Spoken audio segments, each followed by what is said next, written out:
Chapter 6. Duncan woke slowly, feeling dazed.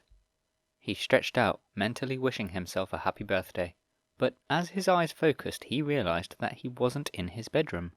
He wasn't in his house. In fact, he wasn't in a house at all, but lay on a dirty floor in a poorly constructed tent. He sat up, panicked and scared and not understanding what was happening. "Mum? Dad?" he shouted, thinking that they must be nearby. No one answered.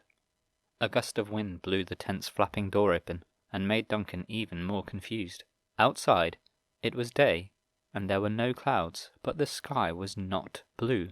Instead, an ivory-coloured sky sat above an unfamiliar landscape, and strolling across the camp was a small, man-like creature with greenish skin that might best be described as a goblin. It seemed absurd, but he didn't think he was even in his own world, which was a terrifying thought. There were 3 other boys sleeping in the tent around him, and he woke them up, doing his best not to freak out. None of them had any more idea than him of what was going on. The 4 boys had no idea where they were, or why, and they all felt very scared. Confused questions of, "Where am I?"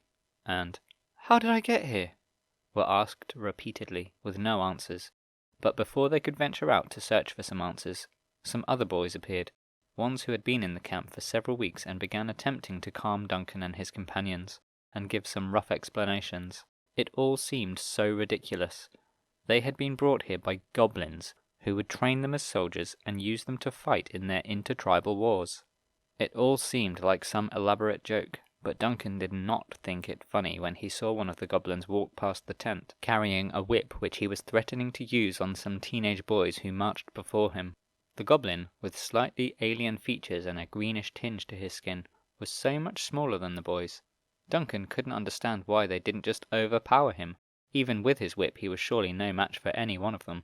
Duncan asked as much, and the boys who had come to explain looked at him blankly, as if fighting back had never occurred to him. After some slow thinking, one answered hesitantly, "There is more to the goblins than it first appears. They can do magic, and there's no knowing what they might be capable of." Everything Duncan learned of wherever he had been brought, it only added to his fear. But he knew that giving in to that fear would only make things worse.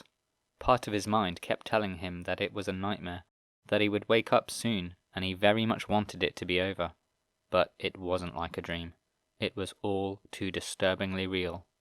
Amidst the otherworldly surroundings, it was difficult to doubt anything they were saying. But the concerning thing to Duncan was that they seemed so willing to accept their fate, as if being soldiers in some goblin war was the only sensible course of action.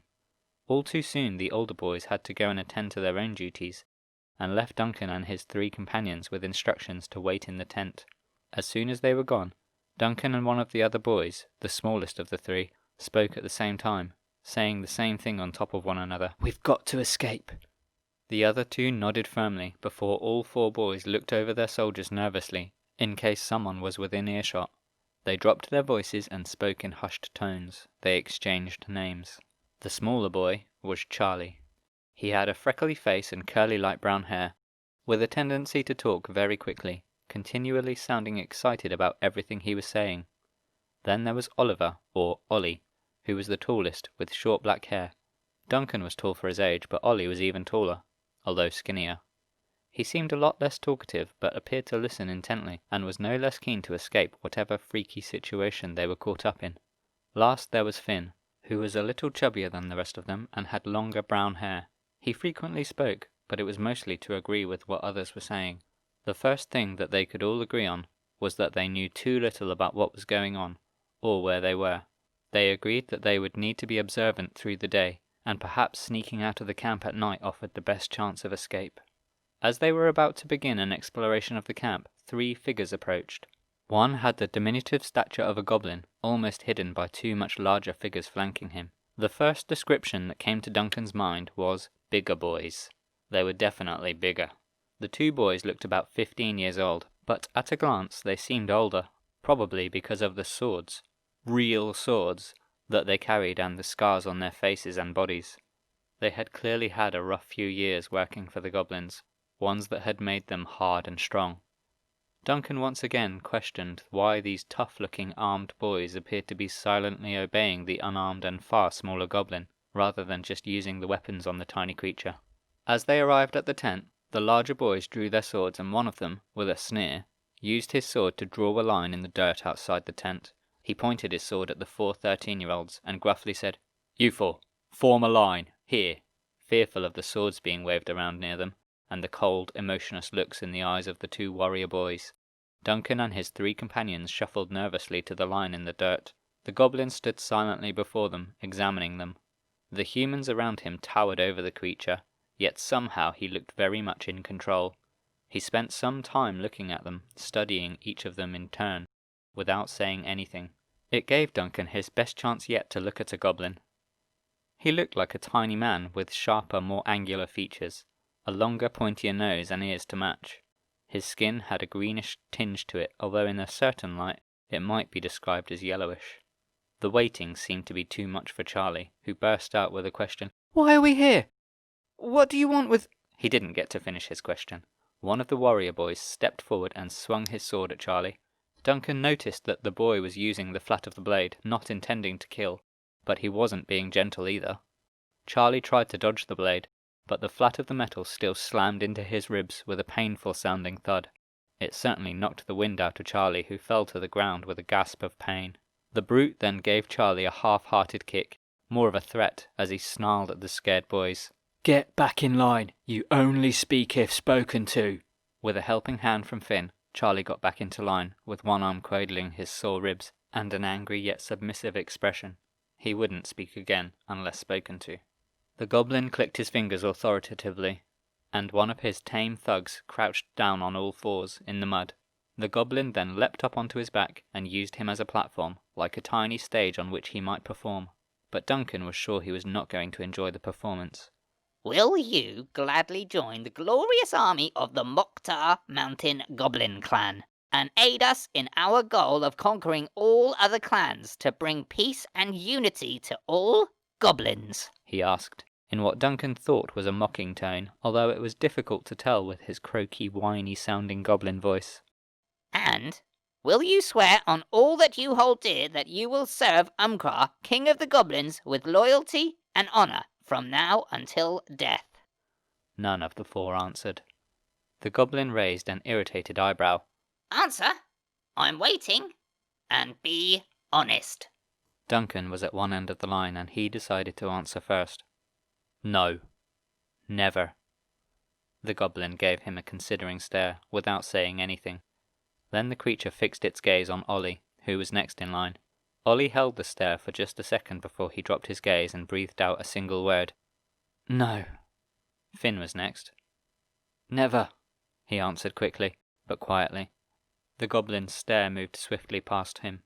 Charlie was last, still shaken from his brief but painful beating. Charlie kept his gaze down, not seeming sure of what to say, scared to do anything that might invite another beating.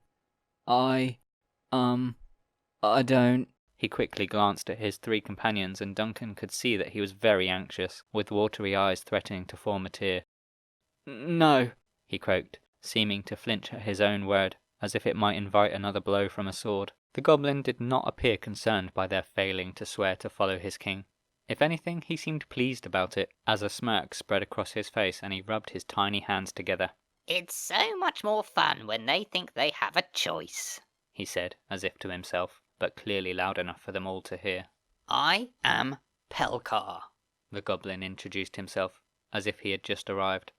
"It is my job to turn you into part of the army of King Umkra. I will make you want to serve, even beg to serve, to follow the orders of all goblins without question and without hesitation." He waved his hand, indicating the boy upon whom he stood, who knelt on all fours in the mud silently, without complaint. Duncan felt a sinking feeling in his stomach, scared of what might be coming. What has been done to these boys to break them, to make them so obedient to the pocket-sized goblins? Pelkar then jumped down to the ground, and the boy ceased being a stage and stood up once more, looking no less fearsome than before, despite having been used as a step. The goblin began chanting then, a stream of words that made no sense to Duncan. They had to be in a different language. It had a primeval sound to it, containing a lot of grunts and throaty noises. It was a rhythmic sound, the chanting seeming to repeat but changing in pace. Duncan noticed Ollie, stood next to him, beginning to sway in time with the chanting. A quick look showed that Charlie and Finn were also swaying. Then Pelcar threw a handful of sand or dust or something into Charlie's face, never stopping his chanting. Charlie didn't flinch, didn't even seem to notice. He was stood up and swaying, but there was little other indication that he was conscious. The same happened with Finn and Ollie. Duncan began to notice a burning feeling on his chest, like a tiny point of increasing heat on the skin, a little below his neck. It seemed to be getting warmer. He knew that he was seeing magic, goblin magic, like the other boys that had visited earlier had mentioned, but the magic didn't seem to be affecting him the same way as the other three. Then he noticed that one of the two warrior boys that had accompanied the goblin was watching him suspiciously, and he realized that being the odd one out wasn't likely to lead to good things. So Duncan let his eyes droop and began to sway in time with the other boys. Pelcar continued his chanting, and moved slowly and steadily down the line towards Duncan, using the dust on each boy. When it was finally Duncan's turn, it was taking most of his concentration to ignore the burning feeling on his chest, a point of heat that surely must be singeing the skin. When the goblin threw the pinch of dust at Duncan, suddenly that point of heat intensified, like a white-hot pebble resting on his chest. Surely by now there was no skin left, and it was beginning to burn through the bones of his chest, but Duncan kept from screaming out, a feat of willpower that he might never match, even keeping his eyes almost closed, and amazingly even remembering to continue the rhythmic swaying. Then the burning was gone. The chanting too was absent. The goblin was done. He was already walking away, and called almost absently back to his two guards. "Snap them out of it. We're done for the first day." The two guards stepped forward without hesitation, following orders without thought. They slapped each of the boys in the face, hard enough to bruise, but not any harder. It snapped the other three out of the trance into which they had fallen. Duncan saw the blow coming and rode it out a little, so it wasn't such a damaging blow, and he took it as his cue to begin acting normally. Then the guards walked away, leaving the four boys with little idea of what was going on. As soon as the goblin and his two guards were out of sight, Duncan lifted the front of his shirt away from his skin and peered down to inspect the damage, sure that he would find a hole burned into his chest, down to the bone if not deeper. There was no damage at all, not even a mild red mark. However, the ring that he wore on a chain around his neck, out of sight. The ring his grandfather had given him at the same time he had given him that ridiculous stick of a wand. It was cleaner and shinier than it had ever been, like it had just come from a shop rather than been worn at his neck for more than a year. Duncan began to wonder if all those stories grandfather had told them about being the descendants of a powerful wizard, Merlin, could be true after all.